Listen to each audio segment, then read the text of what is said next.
우리가 사용하는 표현들 가운데 간혹 오해를 불러일으킬 만한 그런 표현들이 있어요. 그 중에 하나가 뭐냐 하면 감사의 조건이라고 하는 이런 말입니다. 마치 어떤 조건이 성립돼야 감사할 수 있는 것처럼 생각하게 만들 수 있는 것 아닙니까? 그런데요, 우리가 감사라는 말은요, 영어에 thank you 할 때 그 thank라는 말은 생각한다, think에서 왔다 그러잖아요.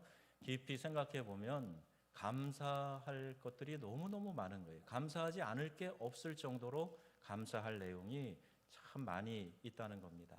그래서 무슨 일이 있어도 어떤 상황에 처해도 깊이 생각하면 감사할 이유가 충분히 있다 하는 것을 우리가 알게 되는 겁니다. 믿음의 세계에서는 특별히요, 이 감사가 이미 주어진 이 감사할 이유들을 깨닫는 것에서부터 시작이 돼요. 이제 주실 것을 기대하는 것보다도 이미 나에게 주신 많은 은혜들을 생각하면서 더 감사할 수 있게 된다. 그래서 어떤 분들은 하나님께서 자신에게 해주신 것이 없다고 하거나, 아니 이런 환경에서 도대체 감사할 일이 뭐냐, 이렇게 반문하는 그런 분들도 있을지 몰라요. 하지만 성경 고린도전서 4장 7절에 말씀하고 있지요. 내게 있는 것 중에 받지 아니한 것이 무엇이냐, 이 말씀이에요. 그래서 매튜 헨리 같은 주경학자는요, 이 감사를 플러스, 즉 더하기와 같다, 이 더하기 기호와 같다, 이렇게 설명을 했어요. 감사하면 마음의 기쁨과 평안이 더해지고 좋은 생각, 밝은 생각, 긍정적인 생각, 경건하고 거룩한 믿음의 생각들이 플러스 된다는 거예요. 더해진다는 겁니다. 감사하면 사람들과의 관계에서도 화평이 더해지고 사랑과 신뢰가 더해지고 행복이 더해진다는 거예요. 무엇보다도 감사하면 하나님의 은혜와 복이 자꾸자꾸 더해진다. 그래서 감사하는 사람은 플러스 인생, 더하기 인생을 살게 되는 거랍니다. 반면에 불평과 원망은 마이너스, 빼기와 같아요. 불평하고 원망하면 좋은 것들이 자꾸 빠져나가게 됩니다. 대신 그 자리에 나쁜 것들, 부정적인 것들, 악한 것들, 이것이 채워지게 되는 거죠. 그러니 그는 인생을, 마이너스 인생을 살 수밖에 없는 거예요. 누구나 다 우리가 행복한 마음, 행복한 가정, 행복한 사회관계 원할 것입니다. 비결이 있어요. 작은 일에나 큰 일에나 감사합니다, 고맙습니다, 이런 마음을 가지고 이런 표현을 하면서 살아가는 것입니다. 그 순간 우리 마음에 기쁨이 찾아오고 우리 가정에 행복이 찾아오게 됩니다. 모든 관계가 이제 평안하게 되어 가는 것이지요. 이것이 없으면요, 어떤 여건에서도 그는 불행한 사람이 되고 그 어떤 곳에 두어도 그곳은 불행한 장소가 되는 겁니다. 그를 만나는 모든 사람들도 이 불행의 영향을 받게 되는 겁니다. 그래서 감사는 우리 성도가 훈련해야 될 아주 중요한 덕목이지요. 우리의 믿음을 표현하는 아주 중요한 바로메타, 시금석이 되는 게 바로 감사입니다. 이 비밀을 알고 있는 사람은 안 좋은 일에도 그만하니 감사합니다. 또 잘된 일이 있으면 또 잘 되었으니 하나님 감사합니다. 또 이래도 감사하고 저래도 감사하고 하여튼 감사하고 일단 감사하고 무조건 감사하고, 아멘 할 때까지 할 뻔했습니다. 감사하는 생활을 하게 된다는 거예요.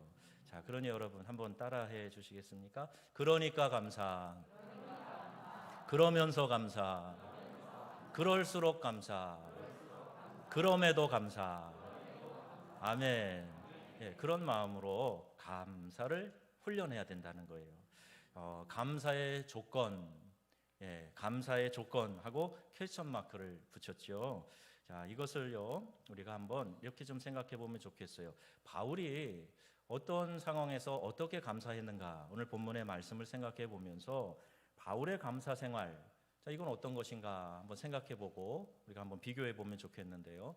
그는 지금 로마 감옥에 수감되어서 답답한 나날을 보내고 있습니다. 그런데 감옥 밖에서 들려지는 이런 상황들, 소식들 보니까요. 곳곳에서 가는 곳마다 조직적으로 이 바울을 쫓아다니면서까지 반대했던 유대인들이 있었잖아요. 또 신자들 중에서도 바울을 반대하는 사람들이 있었습니다. 이런 상황에 이제 바울이 수감을 되고 나니까 바울을 따르던 사람들의 마음이 더 초조해지게 된 거예요. 더 답답했어요. 그들은 바울에게 반대하는 사람들의 근황을 매우 우려하며 근심스러운 마음으로 편지를 보내 보고하게 됩니다. 근데 바울이요, 그 이야기를 들어요. 어떤 이야기냐? 반대자들이 그가 없는 틈을 이용해서 그들이 더 어떤 영향력을 차지하기 위해서, 선교의 우위를 차지하기 위해서 더 열심히 그렇게 분발하고 있다는 거예요. 전도에 반대자들이. 그러니까 이제 자신들은, 즉 바울을 따르는 사람들, 그들은 거기에 뒤지지 않으려고 우리도 지금 열심을 더 내서 분발해서 하고 있지만 역부족입니다. 자, 이런 보고를 하고 있어요. 이와 같은 보고에 대해서 바울의 반응이 아주 뜻밖입니다. 뭐라고 얘기합니까? 18절 하반절에 보니까 나는 기뻐하고 또한 기뻐하노라, 이렇게 이야기를 하고 있습니다. 한마디로 이런 상황이 오히려 더 기쁘고 감사하다는 것이에요. 반대자들이 날뛰고 있고 자신을 따르는 사람들이 고전을 면치 못하고 있는 그런 상황이지만 어떻게 이 상황을 감사할 수 있다고 말할 수 있을까? 우리는 잘 이해가 안 되지만 이 바울은 감사의 원리, 이것을 터득한 사람임에 분명한 거지요. 그러니 이런 상황에서도 감사를 유감없이 보여주고 있지 않습니까? 우리 모두가 우려하는 염려 상황을 그는 어떻게 이해하고 있는가? 12절 말씀입니다. 함께 형제들아, 내가 당한 일이 도리어 복음 전파의 진전이 된 줄을 너희가 알기를 원하노라. 아멘. 지금 감옥에 갇혀 있고 따르는 사람들이 수세에 몰리는데도 이게 오히려 더 복음 전파에 진전이 있다. 바울은 이렇게 평가하고 있는 겁니다. 자신의 수감이 사람들을 더 분발하게 했다는 거예요. 어떻게? 첫 번째가 복음 전파에 대한 더 강한 동기부여가 됐다는 겁니다. 어떤 경우든지 어떤 어려운 상황이 주어졌든지 그게 믿음의 사람들을 향해서 더 전도하게 한다든지 더 기도하게 한다든지 그러면 결과적으로 이것은 합력하여 선을 이룰 하나님의 축복이 되기 때문에 바울은 그걸 아는 거예요. 그래서 너희들이 복음 전파하는데 내가 없어도 더 열심을 내니 이게 좋은 동기부여가 되는 것 아니냐? 이렇게 자기를 반대하는 사람들도 더 열심히 내서 하고 자기를 따르는 사람들도 더 열심히 전도하니 이게 더 오히려 복음 전파에 유익한 것이 아니냐, 이렇게 지금 이야기하는 겁니다. 그래서 양 진영이 의도야 어찌 되었던 그동안 복음 전파에 기도에 미온적이었던 사람들이 자기가 수감되어 있는 것을 통해서 더 적극적으로 헌신하는 계기가 되었다면 결과적으로 그리스도의 복음을 널리 확장되게 하는 것이니 나는 기뻐하고 기뻐하노라. 이 이야기를 하는 거예요. 두 번째는요, 자신의 수감이 복음 전파의 새로운 문을 열게 하기 때문에 기뻐하고 기뻐한다 하는 겁니다. 자, 이제 로마에 가서 시위대에 갇혀 뜰에 갇혀 있는 상황이 된 거죠. 신문하는 사람들이 누굴까? 그것은요, 로마의 고위층 사람들이 이 바울을 신문하고 그에게 와서 질문하고 대답을 듣고 하는 거예요. 그러니까 이 로마의 고위층에게 복음을 전할 수 있는 좋은 기회를 맞이하게 된 거죠. 일반 죄수와 뭔가 분명히 달랐어요. 가이사랴에서 로마까지 이 압송되어져 가는 과정에서 배가 파손도 하고요, 또 이렇게 멜리데 섬에서 또 구조도 되고요, 하나님이 특별히 도우시고 함께 하신다 하는 것을 로마 백부장이 알았어요. 그 부하들이 이미 확인한 바예요. 사도행전 27장에 아주 드라마틱한 그런 역사들이 나타나고 있지 않습니까? 그런 사실이 바울이 로마에 수감되어져 있는 동안에 사람들에게 전파되지 않았겠어요? 이 사람은 뭔가 특별한 사람이다. 하나님이 사용하시는 사도라는데, 하나님의 종이라는데 특별한 사람인 것 같다. 이런 이야기들이 전파되지 않았겠습니까? 사람들은 자신이 경험한 이런 특별하고 감동적인 사건에 대해서 누가 시키지 않아도 소문을 내게 되어 있어요. 그리고 이 소문처럼 더 효과적인 광고도 없습니다. 아주 허름한 욕쟁이 할머니가 하는 김치찌개, 그거 어디 가서 먹었는데 맛있고 값도 싸고 고기도 듬뿍 넣어주고 김치찌개가 어쩜 그렇게 맛있냐고 여러분 시키지 않아도 다니면서 다 이야기하시잖아요. 광고비 안 받고도 하잖아요. 그런 마음이 있는데 지금 바울이 로마에 수감되어 있는, 감옥에 수감되어 있는 그 상황이 바로 이와 유사한 상황이 된 겁니다. 저 사람이 바울이래, 저 사람이 하나님이 특별히 도와준 사람이래, 하나님이 함께 하시는 하나님의 종이래, 이런 이야기가 퍼져나가니까 신문하는 사람들도 관심을 가지고 물어보게 되는 거예요. 또 수감이 되었지만 미결수였기 때문에 사람들을 자유롭게 만날 수 있었습니다. 죄수의 몸이 아니고서 그가 어떻게 장기간 로마 시위대 안에 머물 수 있었겠는가? 자, 그는 이것을 로마 고위층에게 복음을 전할 수 있는 기회라고 생각하고 하나님께 감사했던 거예요. 네가 가이사 앞에, 시저 앞에 서게 될 거다. 하나님 응답 주신 거 하나 붙잡고 그 하나님이 주신 사명을 감당하기 위해서 하나님이 지금 자기를 밀어가고 계신다 하는 것을 바울은 알았던 겁니다. 자, 이렇게 기회를 얻어서 감사했는데 실제로 바울이 로마 감옥에 갇혀 있는 동안 오늘 이 빌립보서뿐만이 아니라 우리가 흔히 옥중서신이라고 이야기하지요. 에베소서, 골로새서, 빌레몬서와 같은 서신서들을 로마 감옥에서 다 써서 보냈어요. 그러니까 문서 선교 활동도 활발하게 그곳에서 했던 것이지요. 그래서 우리는 하나님의 섭리를 알지 못해요. 우리는 실패라고 생각하지만 그것을 하나님께서 붙드시고 사용하시는 하나님의 섭리로 활용하실 때에 우리가 알지 못하는 크고 놀라운 일들이 우리의 삶 가운데 분명하게 나타날 줄로 믿습니다.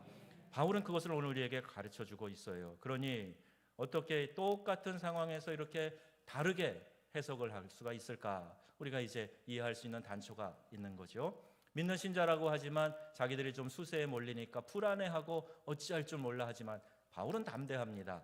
이게 오히려 기회가 됐다. 모두가 위기라며 걱정하고 있는데 도리어 기회라고 외치며 감사할 수 있었던 거예요. 이것이 관점의 차이, 믿음의 수준의 차이인 것입니다. 통계청 자료를 보니까요, 우리나라 터널이 2,682개 터널이 있다는 거예요. 근데 그 중에서 1,204개가 고속도로에 뚫려 있습니다. 그러니까 작은 나라에 엄청나게 많은 수의 터널이 있는 거죠. 터널이 왜 있을까? 물론 산이 많으니까 터널을 더 뚫어야 되겠지만 터널의 효과가 두 가지 있다는 거예요. 하나는 땅 보상하는 비용이 비교적 적게 들으니까 경제성이 있고, 또 고속도로를 비껴가고 돌아가지 않고 산을 뚫어서 길을 직선으로 내니까 그만큼 빠르게 갈 수 있다는 거예요. 자, 이와 같은 원리를 적용해 본다면 하나님께서 우리의 인생에 마치 터널과 같이 컴컴하고 답답한 그런 터널 같은 그런 상황을 통과하게 하시는 것도 이유가 있다는 겁니다. 물론 터널을 통과할 때는요, 답답하고 힘들어요. 아무것도 보이지 않고 볼 수도 없고 또 죽을 지경이에요. 하지만 뒤돌아보면 이 터널이 있어서 이렇게 빨리 올 수 있었구나, 이게 지름길이었구나, 이게 안전한 길이었구나, 이걸 깨닫게 되는 거예요. 터널이 있어서 똑바로 올 수 있었고 더 빨리 도달할 수 있었다. 이걸 생각을 하게 되는 거죠. 그래서 우리의 믿음의 선배들은 고난아 바람처럼 불어와라.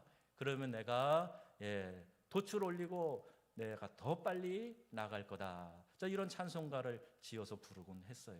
여러분, 우리의 믿음의 사람들은 내 삶에 이해될 수 없는 고난의 문제가 찾아와도 하나님의 섭리가 있다 하는 것을 믿음으로 받아들이시고 그 안에서 용기를 얻으시며 또 주님 안에 위로를 받으며 더 전진하는 믿음의 귀한 백성들 다 되시기를 주님의 이름으로 축복합니다.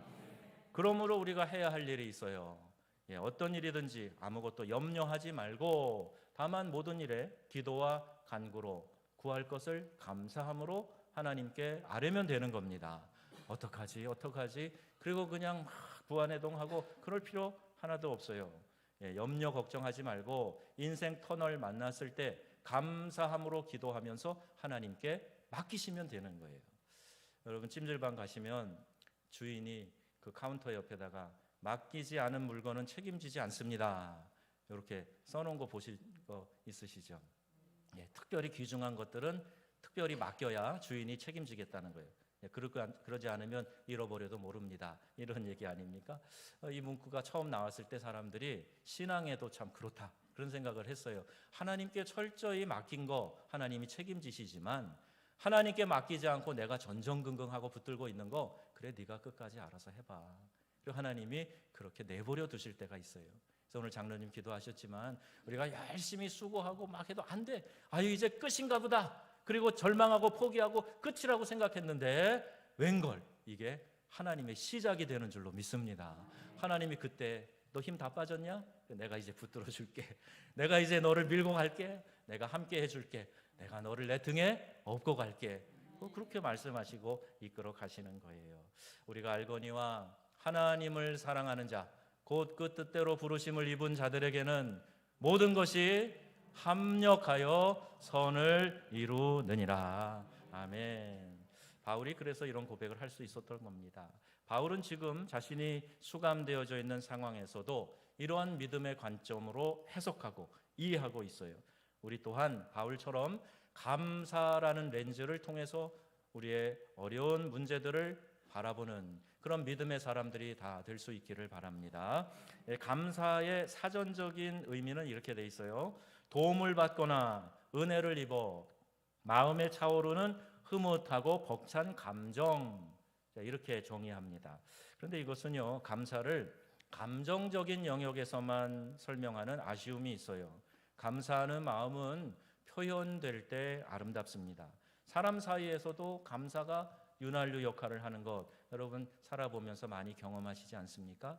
누군가가 나에게 은혜를 베풀었어요. 그리고 도움을 줬어요. 그러면 고맙습니다. 그리고 진심으로 감사하는 마음을 갖고 그 마음을 또 적게나마 표하고 그러면 그 관계가 아름답게 오래 지속이 돼요.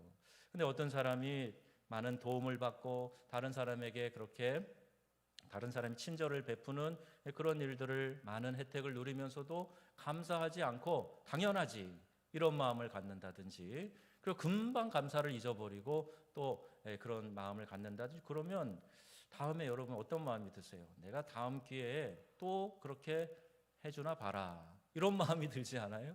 이게 보통 사람들이 갖는 마음이에요.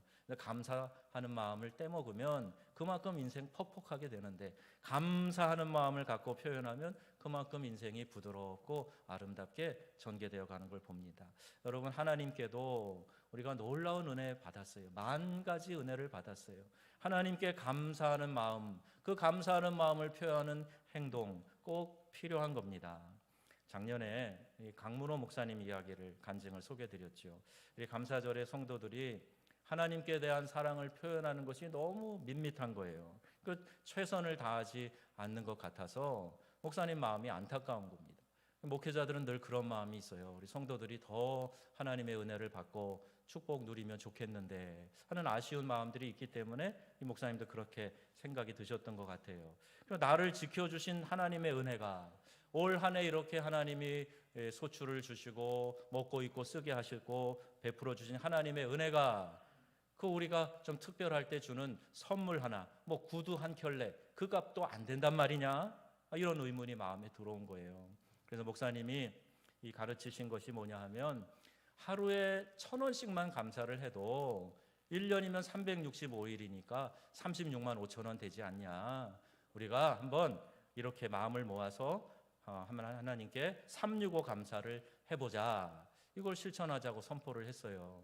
다행히 교인들이 오해 없이 잘 따라줘서 많은 성도들이 365 헌금에 참여했고 놀라운 간증들이 있었는데 특별히 이 목사님 가정에도 나이 꽉 찬 딸 시집 보내게 된 아주 드라마틱한 간증도 소개를 했습니다. 저희 교회 성도님들도 이 365 감사 헌금을 몇 해 동안 동참하고 또 응답된 축복을 간증하는 그런 분들도 많이 계세요. 감사할 것이 없고 감사하고 싶은 마음도 안 드는 분은 감사하라고 하는 것이 굉장히 부담스럽게 느껴질 것 잘 압니다.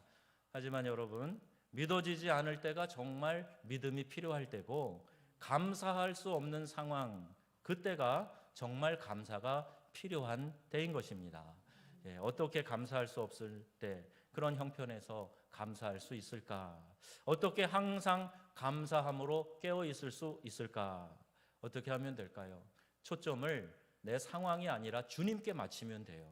날 구원해 주시고 나에게 지극한 사랑을 베풀어 주신 하나님께 초점을 맞추면 우리가 어떤 상황에서도 감사할 수 있게 되는 것입니다. 골로새서 3장 15절에 이렇게 말씀하지요. 함께 읽겠습니다. 그리스도의 평강이 너희 마음을 주장하게 하라. 평강을 위하여 너희가 한 몸으로 부르심을 받았나니 또한 너희는 감사하는 자가 되라. 아멘. 데살로니가전서 5장에도 범사에 감사하라 그랬거든요. 그러니까 상황에 따라서 왔다 갔다 하는 게 아니라, 내 감정에 따라서 왔다 갔다 하는 게 아니라 모든 상황 속에서 범사에 하나님께 감사하라. 그러려면 내 시선을 주님께 맞춰야 된다는 거예요. 궁극적인 구원, 나의 영원한 삶을 책임져 주신 하나님, 그 하나님께 초점을 맞추면 우리가 늘 감사할 수 있게 된다는 겁니다. 아무리 힘들고 어려워도 감사할 수 있어요. 예수님 안에 있으면 감사가 되는 것입니다. 어렵고 혼돈이 되는 그런 환경에 부딪히면 그것에 의해서 우리가 마음이 위축되기 쉬워요.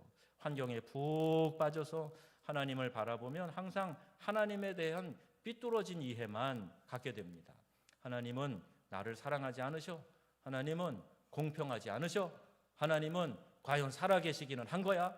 왜 하나님은 정의를 행하지 않으시는 거야? 뭐 이런 식의 생각들이 들어오게 돼요. 여러분도 비극적이고 혼란스러운 환경에 푹 빠져서 이렇게 하나님을 원망한 적이 혹 있으실지 모릅니다. 하나님의 사랑과 지혜에 대해서, 하나님의 전능하심에 대해서, 하나님이 함께 하신다 하는 것에 대해서 의문을 제기했던 적 혹시 없으십니까? 힘든 환경에 푹 빠져서 하나님을 바라보면 그런 마음이 자꾸 들어와요. 원수 마귀가 자꾸 우리 마음속에 그런 것들을 심어줘요. 하나님 안 계셔. 혹은 하나님 관여 안 하셔. 네 마음대로 해. 이걸 자꾸 마귀가 우리에게 속삭이는 주문이에요. 그럼 어떻게 해야 됩니까? 하나님을 바라봐야지요. 히브리서 12장 2절에도 믿음의 주요 또 온전케 하시는 이인 예수를 바라보자 그랬어요. 예수님도 고난 당하셨거든요. 억울하게 십자가에서 처형되셨거든요. 근데 목적이 있으셨잖아요. 그게 하나님의 섭리예요. 그래서 할 수만 있거든 아버지, 이 잔을 내게서 옮겨주세요. 너무 고통스러우니까. 그러나 내 뜻대로 마시고 아버지 뜻대로 되기를 원하나이다. 이렇게 기도하셨잖아요. 여러분, 하나님이 십자가에서 이미 그분의 절대적인 사랑을 우리에게 베풀어 주셨어요. 우리가 아직 죄인 되었을 때, 이 이야기는 뭐냐면 네가 뭘 잘못했는지도 깨닫지 못하고 있을 그때에, 죄가 뭔지도 모를 때에, 구원받아야 영원히 살 수 있다는 것조차 알지 못하는 그때에 우리를 위해서 예수 그리스도를 보내주심으로 하나님께서 우리에 대한 자기의 사랑을 확증하셨느니라, 이렇게 말씀하고 있는 거예요. 여러분, 우리가 깨닫지 못해도 하나님의 사랑은 이미 우리 안에서 도도히 흘러가고 있는 하나님의 능력인 줄로 믿으시기를 바랍니다.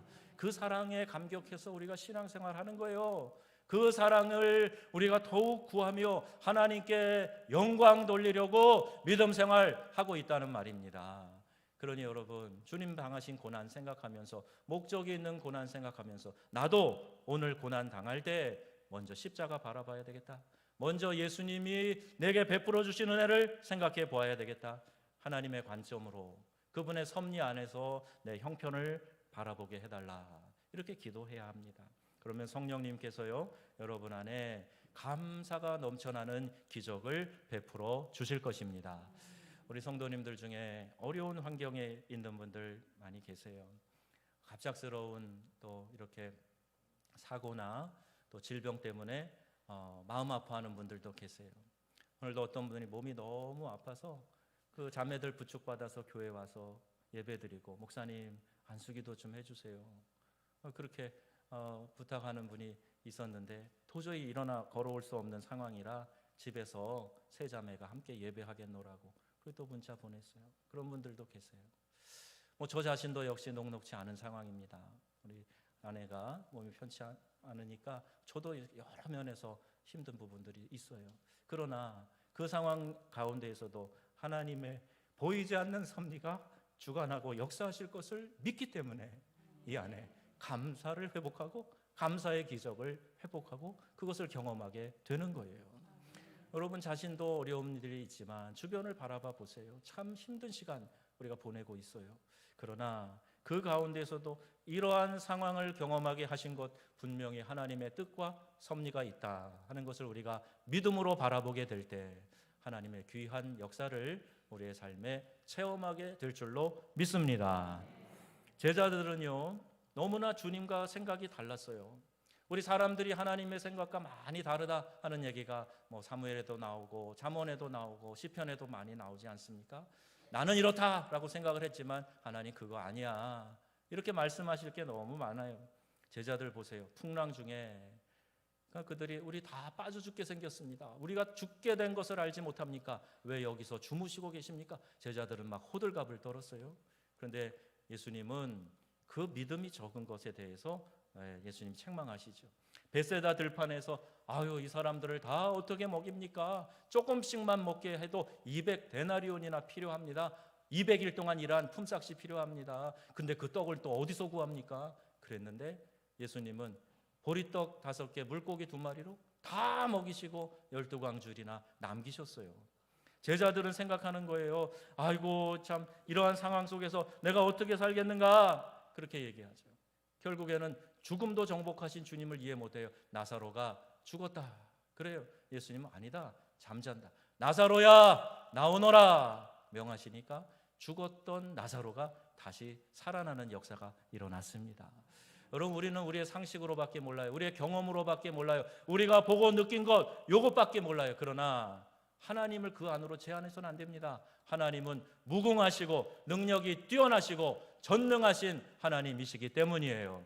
내 생각으로 내 상식으로 하나님 제한할 것이 아니라 오늘 이 삶에서 역사하시는 하나님을 바라보아야 한다는 거예요. 여러분 시련과 어려움의 때를 만났을 때 이기는 비결이 있어요. 그게 바로 감사하는 겁니다. 어려움이 닥쳐올 때 그 어려움을 넘어서는 비결이 있다면 그게 바로 감사예요. 하나님 감사합니다. 하나님 능력 베풀어 주실 줄 믿습니다. 이것이 내 믿음의 도약의 기회가 될 줄로 믿습니다. 그리고 여러분 감사하게 되면 하나님께서 우리의 그 믿음대로 역사해 주신다는 겁니다. 아유 힘들어 죽겠다 짜증난다 이렇게 하다가 결국 무너지고 망하는 거예요. 그래서 하나님이 우리에게 감사절을 주셨어요. 1년에 2번 맥주 감사주일, 추수 감사주일 주시고 이 감사절을 통해서 감사를 훈련하게 하셨습니다. 감사하라 하는 이 말씀을 붙들고 이 말씀을 힘을 다해서 실천하기로 결단하는 날로 여러분 삼아 보시기를 바랍니다. 전혀 부담이 안 가는 정도는요 최선이 아니에요. 내 심장이 좀 부담이 갈 만큼 달리기 하고 땀이 조금 날 만큼 뛰어야 운동이 된다 그러잖아요. 근육을 만들 때도 마찬가지죠. 힘들 만큼 해야 애써야 이 근육이 붙고 몸이 단단해지는 거예요. 그런데 가정에서도 여보 이번에 감사한 거 얼마 할까? 아이고 그거 알아서 적당히 해요. 체면 상하지 않을 만큼만 해요. 이렇게 하는 거 하나님께 최선을 다해 드리는 거 아닙니다. 하나님은 이런 대접 받으실 하나님 아니세요. 저는 감사절 헌금 준비할 때마다 생각해요. 올해는 아마 더 풍성하게 하게 될 것 같아요. 나는 재정에 있어서 정말 하나님을 하나님으로 섬기고 있는가? 말로는 하나님, 예수님을 나의 주님이라고 하지만 주님 대접했냐 말이에요. 내가 정말 주님 대접했는가? 하나님, 전능하신 하나님, 내 영혼을 만드시고 나를 건져주신 하나님, 나의 구원자 하나님, 하지만 그분을 그런 분으로 대접했느냐? 이런 생각을 종종 하게 됩니다. 아마 여러분도 그러셨을 거예요. 설교를 준비하면서 다시 깨닫는 메시지가 있어요.